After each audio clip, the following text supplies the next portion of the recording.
Prior to beginning the activity, please be sure to review the faculty information and disclosure statements, as well as the learning objectives. After listening to the activity, complete the post-test by clicking the Earn Credit link in the episode description. Downloadable slides and resources are also available. The following presentation is copyrighted by Medscape. No use, broadcast, or recording of this presentation or any part thereof is permitted without the written authorization of Medscape. The following presentation is part of a certified educational activity provided by Medscape Education and supported by an independent educational grant from Coherus Biosciences.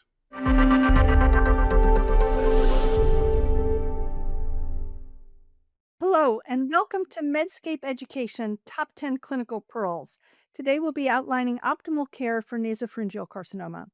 I'm Barbara Burtness. I'm a medical oncologist at Yale Cancer Center, where I'm chief of head and neck cancers and sarcoma and the associate director for translational science. And I'm joined today by Daniel Ma, who's a professor and enterprise head and neck disease group chair at Mayo Clinic Comprehensive Cancer Center.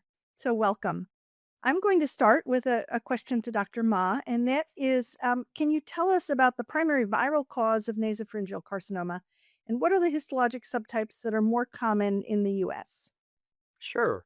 Thank you so much, Dr. Burtness. So let's talk a little bit about the incidence of nasopharynx carcinoma as well, because in the United States, we don't see this as much as in other parts of the world. Globally, we see this in 1 per 100,000 patients, with a greater incidence in individuals that inhabit the Pearl River Delta. It is relatively rare in the United States. The incidence of type 2 differentiated non-keratinizing NPC is increasing across groups in the United States. And worldwide, the primary etiology is infection with the Epstein-Barr virus.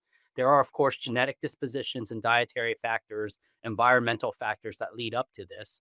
But the types of nasopharynx cancer, we have the endemic type, which is EBV related and prevalent in regions with high rates of HPV-associated oral pharynx cancer, and an HPV non-endemic form, which is of a lower incidence.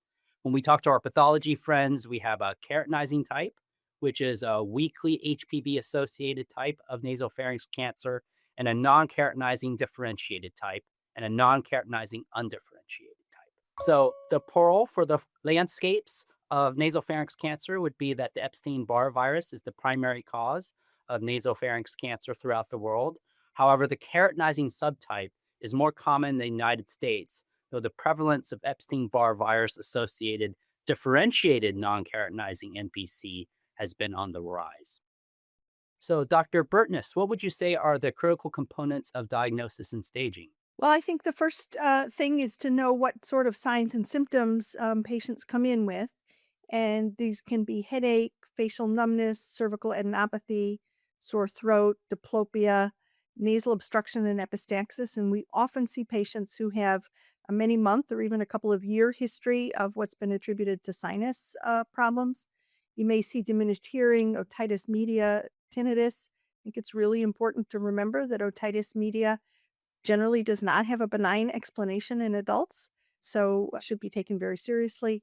And as we said, lymph node enlargement. The preferred local regional staging modality is MRI. It gives superior soft tissue contrast. It's a good way of assessing parapharyngeal space involvement. You get a very good look at the fossa of Rosenmüller, which is the common site of origin for these cancers. These cancers are close to the base of skull, and it's very important to be able to assess perineural spread and intracranial extension. And then PET-CT is useful both for assessing local regional nodes and for looking for distant metastases. Of course, the diagnosis itself is made from a biopsy of the mass in the nasopharynx. And because EBV is a primary cause of nasopharyngeal carcinoma, this is frequently positive. It's important to know that there are some EBV-associated cancers that do not have detectable circulating EBV DNA. But in general, these tests have high sensitivity and specificity, and they also have some prognostic value. So higher EBV quantitation is associated with a worse prognosis. They're also extremely helpful in assessing response and may also have a role in surveillance. And so I think it's a good standard to measure this at least at the time of diagnosis. So pearls for diagnosis and staging use MR for staging the primary tumor and nodes, and use EBV DNA quantitation to determine whether or not this is something you'll be able to use to monitor your patient. Yeah, one of those pearls I like to add to my residents as well is the physical exam is actually quite important here, particularly the cranial nerve exam, as you could have smaller lesions that have radiographically and even MRI occult cranial nerve involvement that you pick up on a good cranial nerve exam. So, an additional pearl for diagnosis and staging there. So, Barbara, as our medical oncology expert on chemotherapy, what would you say is the standard of care systemic treatment for locally advanced nasopharynx cancer? So I think the first thing to say is that systemic therapy has a really important role in management of locally advanced nasopharynx cancer. There have been studies extending back to the classic El study showing the importance not only of giving chemotherapy as a radiation sensitizer, but of giving additional chemotherapy. And this can be done in a number of different ways. So the Al Saraf study gave concurrent chemoradiation, and then cisplatin plus 5-FU were continued after treatment. And 3-year overall survival with that regimen compared to radiation alone was 78% compared with 47%. And for many years, that was the standard of care. In 2016, we saw a report from Sun and co-authors that TPF induction chemotherapy with concurrent chemoradiation was superior to chemoradiation alone. This achieved very good 3-year freedom failure-free survival of 80%. And one of the appeals of this approach was that it was easier to get the full amount of chemotherapy in than it had been with the Al-Saraf regimen, where you were giving it afterwards. Although it was possible to get that chemo in if you tried hard. And then as gemcitabine and cisplatin replaced the 5-FU based regimens in the metastatic setting, this was also studied in the concurrent and induction setting. And here we saw data from Zhang et al. That inductions, gemcitabine and cisplatin, followed by concurrent platinum and radiation, was superior to chemoradiation alone. And again, something of an advance in what the 3-year survival was. So here, 3-year progression-free survival of 85% and OS actually of 95%. And so that then became the standard of care for quite some time. There have also been some trials looking at de-intensification that includes immunotherapy or adjuvant therapy that includes immunotherapy. So the DIAMOND trial looked at toripalimab plus gemcitabine cisplatin induction and radiation versus the same thing in chemoradiation, looking to see if you could reduce the toxicity of all that cisplatin. And here, 3-year failure-free survival of 88.3% was not inferior to 87.6% in the standard arm. And in the DIPPER trial, adjuvant camrelizumab was added following induction chemotherapy and chemoradiation, and this appeared to advance 3-year event-free survival. So it was 86.9% with camrelizumab and 77% on the patients who got no immunotherapy. So these are early days, I think, no overall survival data from those trials yet, but very intriguing and I think something to keep an eye on. The broad clinical parole here is that systemic therapy is a critical component of curative treatment for nasopharynx cancer. Well, I'd like to turn the questions back to Dan now and maybe ask you to talk about what some of the nuances are in radiation treatment planning. Absolutely. And like chemotherapy and systemic therapy being a critical component of nasopharynx cancer, radiation therapy has been a backbone for the treatment of this type of cancer as well, given the challenges with surgical accessibility in this site. NCCN guidelines talk about principles of radiation therapy in broad strokes, using 70 gray for gross disease or 69.96 gray for gross disease, either in 35 fractions or 33 fractions, with an intermediate risk level to cover areas at risk for subclinical spread, including areas of possible perineural spread, and low intermediate risk areas as well to cover elective nodal areas. Now, it's I'd like to emphasize that nasopharynx cancer is an extremely challenging area to treat with radiation due to the complexities of the target volumes that are involved. And having a good experience in treatment in this is important for having good outcomes with coverage. For those who don't treat nasopharynx cancer as much, there are international consensus guidelines that I will refer you on coverage, both for expansion volumes on the primary tumor, on nodal volumes, and also for elective areas for treatment, such as the pterygopalatine fossa, how much of the posterior vertebral bodies to cover, how much of the cavernous sinus to cover, et cetera, et cetera. For example, the international consensus guidelines by Lin et al. Was a consensus by 30 international experts over 26 centers in 14 countries, and it has a personalized approach for target volumes. So having an approach that fits the patient for radiation therapy is something that's quite important to minimize side effects while still maintaining our historically excellent rates of control. Another thing I would refer to is proton therapy for nasopharynx cancer. Proton therapy, for those who are unaware, is a form of radiation therapy which, similar to X-rays, is curative for nasopharynx cancer, but is able to stop the radiation dose more sharply than a standard X-ray treatment.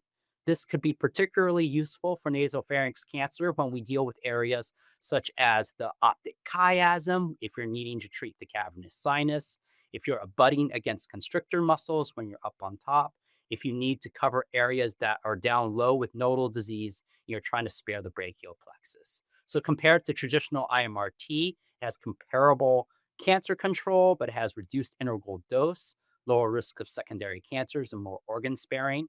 And in the specific instance of nasopharynx cancer, we're often able to reduce the integral dose to temporal lobes, to hippocampus, and to the pituitary gland and surrounding optic structures. So personalized radiation volumes are going to be quite important as our pearl for both maintaining good disease control and reducing toxicity. And proton therapy could be an avenue in which we continue to reduce toxicities for our patients. So, Barbara, what would you say is the cornerstone of optimal MPC management and a key patient resource? Well, I think the cornerstone of managing nasopharynx cancer is a expert multidisciplinary team. So, you've alluded to how complex the radiation treatment can be, or how complex the radiation treatment planning is. I've alluded to the fact that it's been tricky historically to get all this treatment into patients. We've talked about the fact that the pathology may involve molecular markers. As you've alluded to, the clinical assessment for cranial nerve involvement is very important. And then patients are going through pretty intensive therapy. So advanced practitioners, APPs, PAs, and nurse practitioners. And to get the patients through this complex and demanding and long course of treatment requires a lot of clinical expertise. And so the nurse practitioners and PAs on the team, the infusion nurses, the radiation treatment team, all are involved in making sure there's enough supportive care. Patients need navigational and informational support, particularly in the US, where this is a less common cancer. And so I want to mention the Head and Neck Cancer Alliance, which provides a lot of resources for patients. And I think for patients, finding a center that offers a multidisciplinary approach to managing nasopharynx cancer is going to be essential.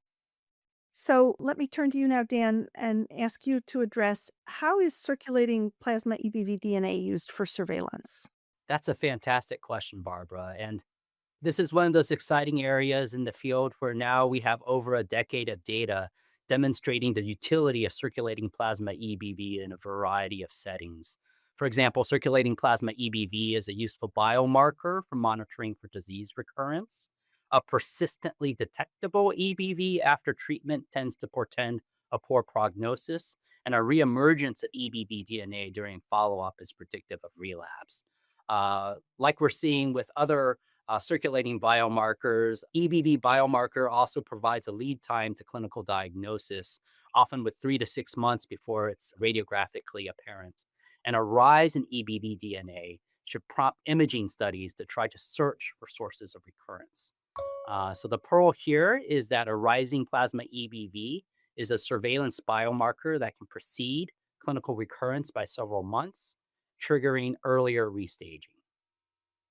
Now, given that many of the toxicities are radiation related, I think I'll address the question as well about critical long term toxicities that require surveillance in nasopharynx cancer survivors. There's a variety of head and neck uh, cancer, radiation related side effects, chemotherapy related side effects that are fairly standard for head and neck cancer in the context of having radiation therapy to the cochleas and also having platinum based chemotherapy. Patients can have hearing loss, neuropathy, but they can also have xerostomia and dysphagia due to doses to the salivary glands and doses to the constrictor muscles and the esophagus. This means that it's very critical for you to interface with your speech and swallow colleagues early on to maintain a good swallowing relationship. Dental care, both before radiation therapy and after radiation therapy, is critical to make sure that their teeth are both in good condition and that you prevent osteoradionecrosis later on because of infection. Audiology services to ensure maintenance of good hearing if there's any deterioration, nutritional support, and like Barbara mentioned before, psychosocial counseling for many of the challenges that these patients will have after treatment. So, vigilant long term survivorship care is required for all head and neck cancer patients, but particularly for nasopharynx cancer patients as well. So, Barbara, what would you say is the current first line standard for patients with recurrent and metastatic nasopharynx cancer?